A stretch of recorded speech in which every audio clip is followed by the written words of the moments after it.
जय श्री राम।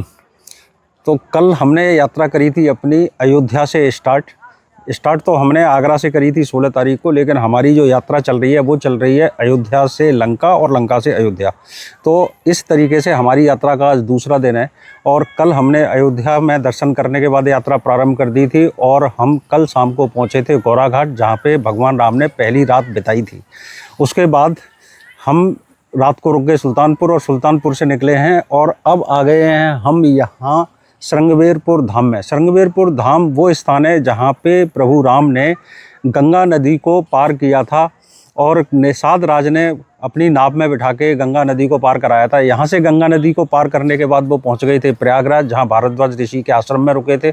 और जो स्थान जहाँ पे गंगा जी को क्रॉस किया था वो बिल्कुल पास में ही है, यहाँ पे हम वहाँ भी जाएंगे। और ये जो स्थान है ये एक बहुत सुंदर पार्क डेवलप किया गया है, जिसमें निषाद राज की और भगवान राम की प्रतिमा यहाँ पे लगी हुई है। तो ये करीब 32 बीघे में ये जो पार्क बना हुआ है बहुत सुंदर डेवलप किया हुआ है। अगर आप इधर से इधर तक देखोगे तो बहुत ज़्यादा सुंदर बना हुआ है।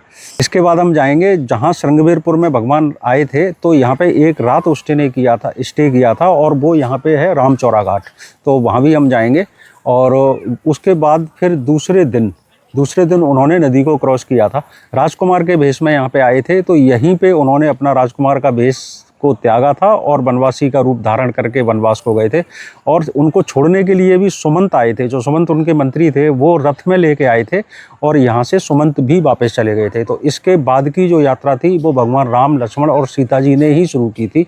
ये बहुत पवित्र स्थान है, ये वो स्थान है।